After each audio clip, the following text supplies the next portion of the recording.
mondo dello spettacolo esistono momenti che nessuno annuncia, ma che tutti iniziano a percepire. Non c'è un comunicato, non c'è una scena pubblica, c'è solo un cambiamento nell'aria ed è lì che il pubblico comincia a chiedersi: è successo qualcosa? Ciao a tutti, io sono Newspage, il vostro reporter di fiducia e oggi sono ritornato a parlare di Giant Man e di Sara Bruma. Ma prima di tutto vi invito ad iscrivervi al canale e di lasciare almeno un like per favore.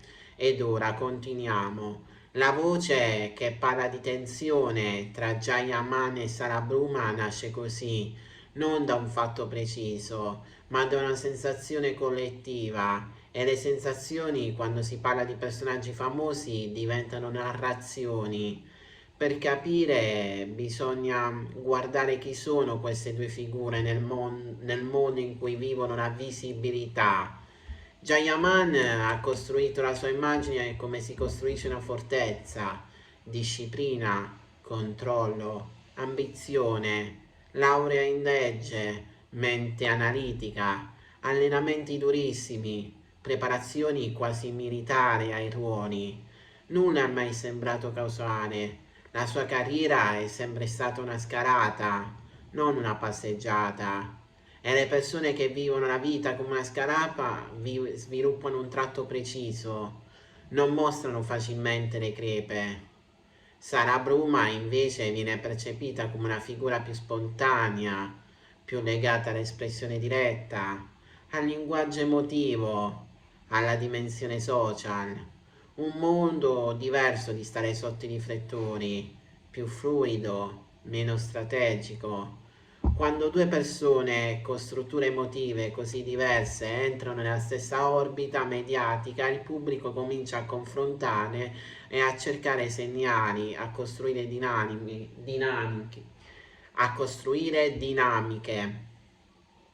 Ed è qui che nasce la parola furioso. Ma cosa significa davvero furioso in questo contesto? Non è un urlo, non è uno scontro pubblico, è una percezione. È il momento in cui una persona molto controllata sembra improvvisamente più chiusa, più rigida, più distante, e la distanza agli occhi di chi osserva diventa rabbia. In realtà spesso è protezione. Negli anni Jayaman ha vissuto fasi in cui l'attenzione della sua vita privata era quasi più forte di quella della sua carriera. Ogni relazione commentata, ogni gesto analizzato, ogni parola trasformata in titolo. Questo tipo di esposizione crea una reazione naturale: ridurre l'eccesso, ridurre l'accesso. Ma quando una persona famosa riduce l'accesso, il pubblico interpreta la chiusura come conflitto. E Sara, con un modo di comunicare più aperto, può sembrare l'opposto di quella chiusura. Così nasce la narrativa del contrasto, ma il contrasto non è sempre scontro. A volte è solo differenza di linguaggio emotivo. C'è anche un altro fattore che pochi considerano. La fama cambia la percezione del tempo. Tutto è veloce, amplificato, costante. Non esistono momenti neutri. Ogni pausa diventa significativa, ogni assenza diventa sospetta. E così il gossip inizia a riempire gli spazi vuoti. Vecchi episodi, vecchie dichiarazioni, momenti del passato vengono ripescati e reinterpretati alla luce del presente. Ma la memoria del web non è mai neutra. Seleziona ciò che crea tensione, non ciò che crea equilibrio.